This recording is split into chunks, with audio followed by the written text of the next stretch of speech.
Chapitre 266, Préparation à la guerre 1. C'est Lowell qui a apporté les vivres. Il a également amené avec lui une centaine de chevaliers et un millier de soldats. La quantité de nourriture étant énorme, il était nécessaire d'amener suffisamment de force pour la garder.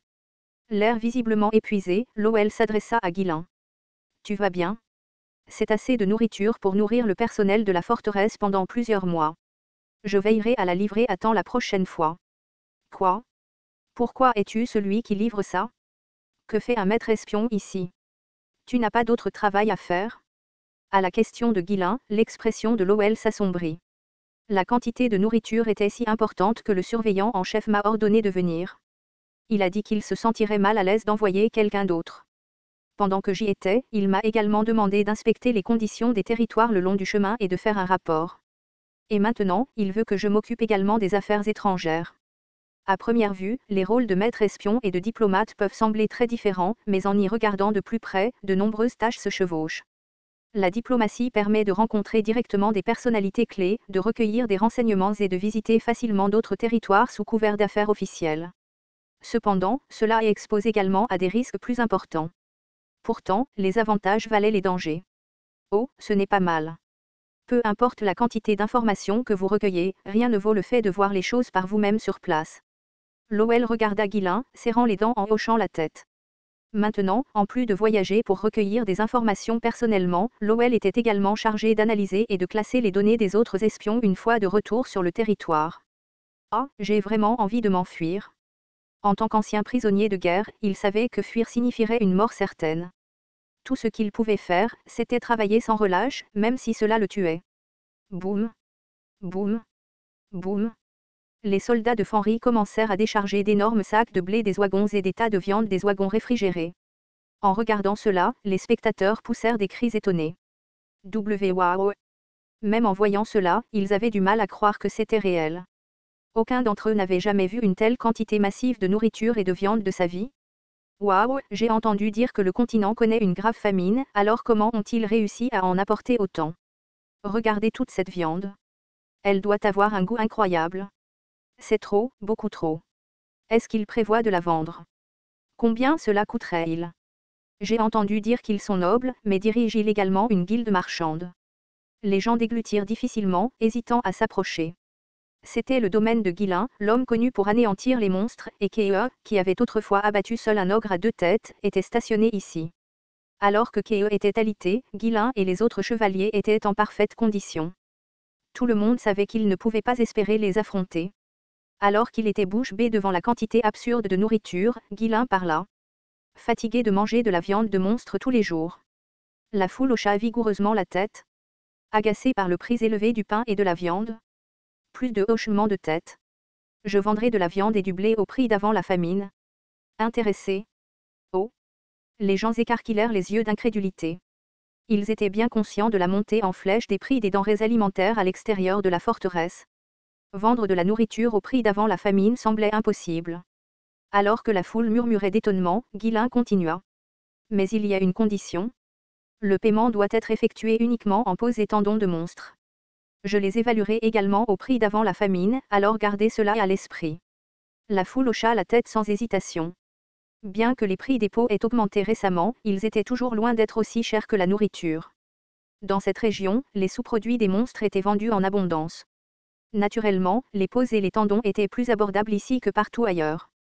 Si je les échange contre de la nourriture maintenant, je ne risque pas de perdre quelque chose. En plus, j'ai plein d'autres sous-produits à vendre. J'en ai marre de manger de la viande de monstre. Bientôt, les chasseurs se précipitèrent dans leurs réserves, sortant toutes les peaux qu'ils possédaient. La scène devint chaotique alors que les gens se bousculaient pour échanger leurs marchandises le plus rapidement possible. Je vais faire du commerce tout de suite. Donnez-moi de la viande, beaucoup. Je veux du blé. J'ai des peaux de haute qualité. J'ai aussi des peaux. Elles ne sont pas de première qualité, mais j'en ai beaucoup. Alors que la foule avançait, la zone devant l'auberge devint un véritable chaos. Les chevaliers et les soldats intervinrent pour maintenir l'ordre, tandis que Ghislain se tourna vers Lowell. D'accord, commencez les transactions. Moi? Vous êtes le seul ici à connaître les quantités exactes. De plus, vous êtes ridiculement rapide en calcul. C'est vrai? L'habileté de Lowell en matière de calcul était si bien connue dans tout le territoire que tout le monde reconnaissait sa rapidité. Bien qu'il commettait parfois de légères erreurs, c'était cette même habileté qui lui avait autrefois sauvé la vie. Malgré l'épuisement dû à son voyage, Lowell commença immédiatement à traiter les transactions. Grâce à ses efforts, des piles de peaux et de tendons commencèrent à s'accumuler rapidement. Observant la scène, Guillain hocha la tête pour lui-même. Si nous continuons à chasser et à échanger de la nourriture contre ces matériaux, il n'y aura aucun problème d'approvisionnement en peaux et en tendons. La rumeur selon laquelle un groupe de marchands avait apporté une grande quantité de nourriture et de viande se répandit rapidement dans toute la forteresse. Ce ne furent pas seulement les chasseurs qui accoururent. Les guildes de marchands qui faisaient du commerce dans la forteresse affluèrent également. Ils y virent une opportunité d'acheter de la nourriture ici et de la vendre ailleurs pour un gros profit. Naturellement, même le commandant de la forteresse, Grant, se joignit discrètement à la foule. Notre forteresse a de nombreux sous-produits qui sont envoyés à la famille royale. Nous aimerions les échanger contre de la nourriture. Une bonne alimentation était étroitement liée au moral des soldats, et Grant ne voulait pas manquer cette opportunité. Guillain hocha la tête et proposa un nouveau plan d'affaires. Pouvez-vous m'aider à faire du commerce avec toutes les forteresses près des montagnes de l'ombre? Toutes les forteresses. Oui. Il me faudrait trop de temps pour les visiter tous personnellement. Il y a plus de 50 forteresses qui gardent les montagnes de l'ombre. Vous dites que vous pouvez commercer avec toutes. Je suis connu comme le roi des céréales du Nord dans le royaume de Ritania. Vous n'avez pas entendu parler de moi? Non, je n'en ai pas entendu parler. Bon, de toute façon, je peux le faire. Il suffit d'établir rapidement les connexions. Obtenir des permis au nom du royaume pour que personne ne puisse interférer. Je ne veux pas perdre de temps. Compris? Je transmettrai le message le plus rapidement possible. Si je rapporte cela ainsi que vos réalisations, la famille royale l'approuvera. Grant envoya immédiatement des messagers. Il souligna à plusieurs reprises les compétences et la richesse de Guillain dans ses rapports au commandant de la forteresse et à la famille royale, ajoutant même un peu d'embellissement sur le fait qu'il s'agissait d'une occasion rare d'obtenir le soutien d'un noble du puissant royaume de Ritania. Le royaume de Turian, qui accorde la priorité à l'entretien de ses forteresses, apporte un soutien solide aux initiatives qui leur sont bénéfiques. Les commandants de ces forteresses, soigneusement sélectionnés pour leur poste, ont un poids important dans les décisions du royaume. En quelques jours, un décret royal fut publié. Décret royal du royaume de Turian. La famille royale de Turian approuve par la présente le commerce formel avec le comte Fenry du royaume de Ritania. La solvabilité de la guilde marchande de Fenry est garantie par la famille royale de Turian. Le personnel affilié à la guilde marchande de Fenry peut se déplacer librement dans toutes les régions du royaume sans procédure spéciale. Les taxes sont exonérées sur la vente de nourriture par la guilde marchande de Fenry. Tous les commandants et seigneurs du royaume sont tenus de protéger la guilde marchande de Fenry. Il s'agissait d'un ensemble de privilèges extraordinaires, sans précédent pour une guilde marchande. Étant donné sa priorité sur l'entretien des forteresses, la famille royale a décidé de soutenir pleinement la guilde marchande de Fenry, qui contribuait à leur stabilité. Bien sûr, la forte recommandation de Grant et le statut de noble de Guillain issu du puissant royaume de Ritania ont joué un rôle majeur dans cette décision. Guillain sourit avec satisfaction. Je savais que Grant réussirait à y parvenir. Bien qu'il n'ait pas été particulièrement proche par le passé, Guillain avait visité la forteresse assez souvent pour se familiariser avec Grant. Grant était à la fois compétent et bien placé, ayant servi dans la forteresse pendant longtemps. De plus, en tant que fils aîné d'un puissant marquis du royaume de Turian, son passé garantissait que ses opinions ne pouvaient pas être prises à la légère. Bien. Maintenant, je peux gagner encore plus d'argent. Le commerce avec d'autres royaumes pour gagner de la richesse et des ressources faisait partie des plans plus vastes de Guillain. Bien que la nourriture soit le principal article commercial pour l'instant, s'implanter grâce à cette opportunité lui permettrait éventuellement de se développer dans la vente de cosmétiques et de minerais de fer, ouvrant la voie à des profits importants. Kee et les chevaliers pourront aussi vivre plus confortablement. Même si Guillain rentrait chez lui, Grant et le royaume de Turian les protégeraient. Bien que la loi de la forteresse ne reconnaisse pas l'autorité noble, en tant que propriétaire d'une guilde marchande faisant officiellement du commerce avec le royaume, il ne pouvait pas simplement être ignoré. C'était un peu inquiétant de laisser ces fauteurs de troubles derrière lui, mais il ne pouvait pas continuer à leur ouvrir un chemin doré sans fin. Et, comment va ton corps? Kee, enveloppé de la tête aux pieds dans des bandages, fit la moue en répondant à la question de Guillain. Vas-tu me dire quel bâtard m'a frappé? Je ne l'ai pas vu. Ag. Je vais juste tabasser tout le monde alors. Kee, toujours furieux de frustration, continua de grogner. Il avait espéré une sortie dramatique mais s'est retrouvé encerclé et battu. L'humiliation était presque insupportable. Guilin resta à la forteresse quelques jours de plus, chassant des monstres et entraînant les chevaliers. Naturellement, Kea, blessé comme il l'était, fut entraîné dans l'entraînement et souffrit énormément. Les chasseurs qui avaient accepté de suivre Guilin se retrouvèrent également pris dans un sérieux dilemme.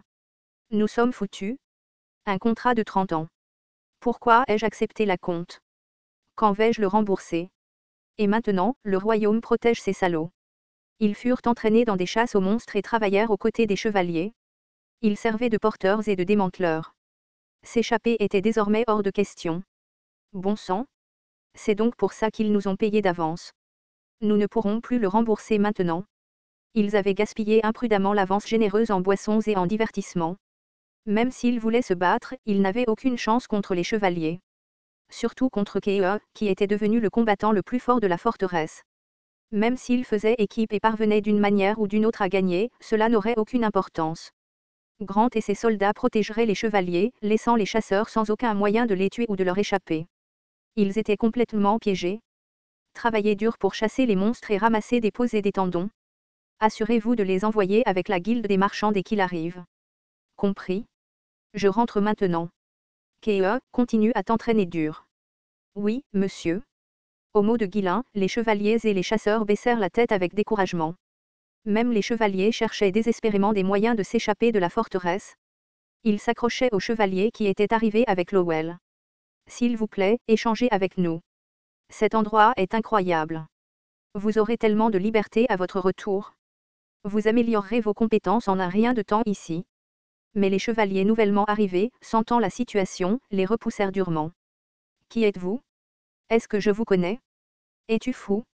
Il n'y a aucune chance que je reste dans cet enfer. Prends soin de toi. Nous nous reverrons un jour. Les chevaliers qui avaient été assidus dans leur entraînement poussèrent intérieurement des soupirs de soulagement. S'ils avaient été paresseux, ils auraient peut-être été envoyés ici pour souffrir à la place. Laissant les chevaliers en pleurs derrière eux, Guilin quitta la forteresse avec Lowell. Une seule personne, Kea, souriait brillamment et criait joyeusement. Rara. Maintenant tout le monde sait que je suis le plus fort ici. Ne m'écoutez pas et je vous tabasse tout. Compris? Avec des centaines de chasseurs sous son commandement et la protection ouverte du royaume de Turian, Kea était devenu la figure la plus puissante de la forteresse. Rarara. Je suis maintenant le roi d'Ironcliff. Le roi. Il appréciait vraiment sa nouvelle position. Astérisque astérisque astérisque. Même en l'absence de Guilin, le territoire grouillait d'activité. Même ceux qui manquaient habituellement de sens des responsabilités travaillaient avec diligence, craignant les conséquences d'un relâchement. Grâce à cela, le territoire a continué à croître et à s'améliorer rapidement. À son retour, Guilin a reçu des rapports détaillés sur les progrès réalisés pendant son absence. Comme il était absent depuis un certain temps, il était temps de faire le point. Le premier rapport qu'il a reçu concernait le projet de construction de la route en collaboration avec la famille du marquis. La construction de la route progresse sans problème. Les territoires environnants sont déjà connectés. En conséquence, le nombre d'utilisateurs d'Arrow Delivery a augmenté. Cependant, nous fonctionnons toujours avec un déficit. D'un autre côté, les péages des territoires voisins commencent à arriver. Bien que la croissance soit lente en raison de la faible population et de l'activité marchande dans le nord, nous nous attendons à des recettes de péage plus élevées de la part de la région de la capitale gérée par Lady Brainford, la fille du marquis. Les projets de route et de livraison se déroulaient sans problème majeur. Comme prévu, la participation du marquis de Brainford a permis à tout de se dérouler sans problème. Il était clair que ces projets généreraient des profits croissants au fil du temps. Les rapports ultérieurs se sont concentrés sur le développement du territoire. La production de galvanium dépasse les attentes. Les forgerons sont si enthousiastes qu'ils font des heures supplémentaires volontairement. La majeure partie de la région de Fenry a été convertie en terres agricoles. Les bénéfices des ventes de nourriture sont utilisés pour acheter en continu des ressources et des produits essentiels pour le territoire. D'autres zones ont été remplies de grandes écloseries et de divers ateliers. La capacité de production du territoire augmente fortement. La construction de logements est presque terminée. Il est désormais difficile de trouver un habitant sans domicile. Cependant, la relocalisation des villages progresse plus lentement que prévu. Des efforts pour intégrer les petits villages isolés dans les forteresses et les villes voisines étaient en cours. Cependant, le processus était lent en raison des défis liés au déracinement des colonies établies de longue date et de la main-d'œuvre importante requise pour la relocalisation. Malgré ces retards, une fois les résidents relocalisés installés, les plaintes étaient minimes. À mesure que les installations du territoire se développaient, le niveau de vie s'améliorait considérablement. La loyauté et la satisfaction des résidents atteignirent des niveaux sans précédent. Pour un territoire du Nord, parvenir à un tel développement était tout simplement miraculeux. Tout cela était dû aux connaissances et à la volonté incessante de Guillain. Il n'y a pas d'endroit plus prospère dans le Nord qu'ici. La production excédentaire augmente régulièrement. L'activité économique est florissante et les recettes fiscales augmentent. Alors que les dépenses sont toujours supérieures aux revenus. Les résidents vous louent sans cesse, Monseigneur. Même Desmond et Répoldé, connus pour leur territoire prospère dans le Nord, ne pouvaient pas rivaliser. Dans ces territoires, la richesse était concentrée entre les mains des seigneurs, et la disparité entre les riches et les pauvres était flagrante. En revanche, Fenry était un endroit où tous les habitants vivaient bien, avec beaucoup à manger et peu de soucis majeurs. C'était un cas unique sur tout le continent. Satisfait des éloges abondants, Guillain hocha la tête et fit remarquer. Bien. Les fondations sont beaucoup plus solides qu'avant. Maintenant, vous savez tout ce qui va suivre, n'est-ce pas? Les serviteurs restèrent silencieux. Ils avaient un pressentiment mais ne voulaient pas l'exprimer. Guillain parla le premier. Il est temps de se préparer à nouveau à la guerre, n'est-ce pas? À la déclaration attendue, les serviteurs soupirèrent, leur visage tombant.